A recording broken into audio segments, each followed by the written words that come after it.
So occasionally folks ask me about welding rebar, and it's not something that admittedly I have a crazy large amount of experience with because I don't really do a lot with concrete, and I also don't do a lot with like artistic projects, and that's another common use for this stuff. But I do know a couple things about it, and I'll share what I have with you guys. So the main thing you have to understand when it comes to welding rebar is you have to understand a little bit about the material itself and what it's commonly used for.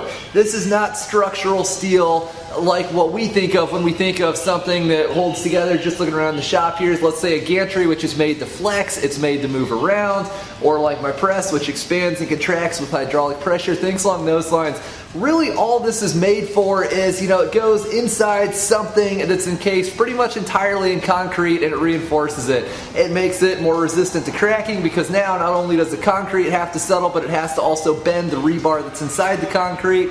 And the rebar, it's really hard for it to bend under those circumstances because it's totally enclosed, so it won't really move unless the concrete moves. So it's very sturdy in that application.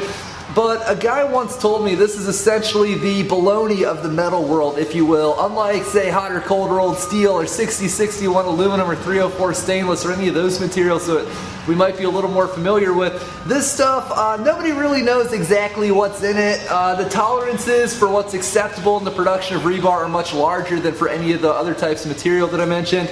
And for these reasons, there's really two things to keep in mind.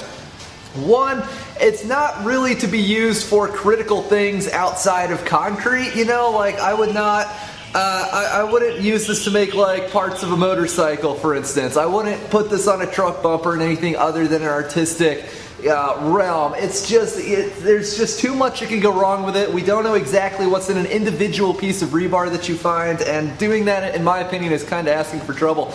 And two, it's normally very brittle. It typically does not bend, it typically breaks. Now there are different types of rebar. There are some that are specifically designed to be welded, so if you're working on a construction site or whatever and they call you out to weld the stuff, they probably will have specified weldable rebar, but not all rebar is made for that.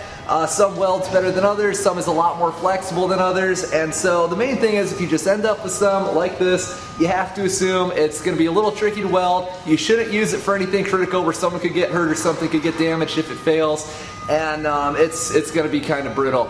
So let's get to it. Now the best way to cut this stuff, in my experience at least, is with a carbide tipped saw like the extremely portable, it actually weighs less than 20 pounds, believe it or not, Trajan Q700 from sawblade.com. This highly affordable saw uses their top quality 7-inch blades, and with its very powerful 2,000 watt motor, it makes quick work of hard rebar without the smoke, fumes, and dust that traditional abrasive chop saws are known for.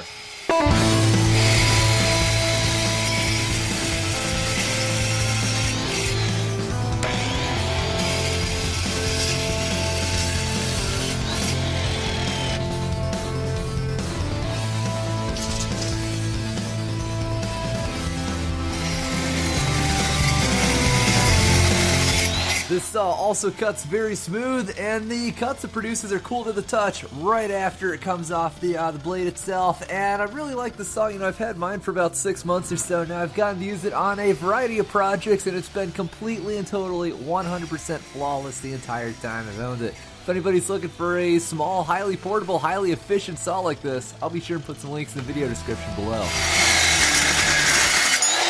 Now for the actual welding part of this, I've had great results with just plain Jane standard 7018, usually in the 3/32 inch variety, because I find that the smaller electrodes gives me a little bit more control over the types of joints which I've done with rebar.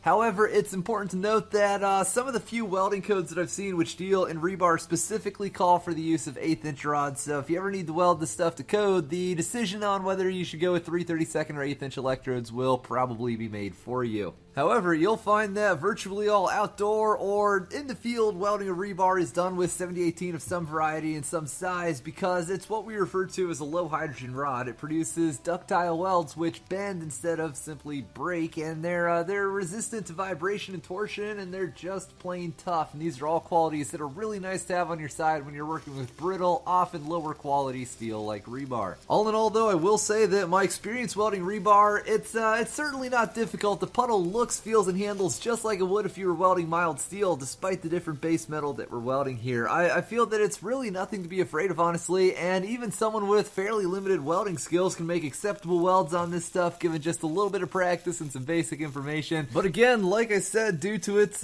questionable composition, if you will, I'd personally shy away from this metal on welding projects, except for non-critical, artistic type things we all know can look really cool used in this application. And for things that'll actually have a load placed upon them, I personally stick to using rebar for what it's made for, which is, of course, structurally reinforcing concrete. Well, I really hope this video has helped you, perhaps answered a question or two, and I'll be sure and put some links in the video description below to check out if you're so inclined. Really appreciate you watching, and I wish you nothing but the best on your welding adventures. See you next time.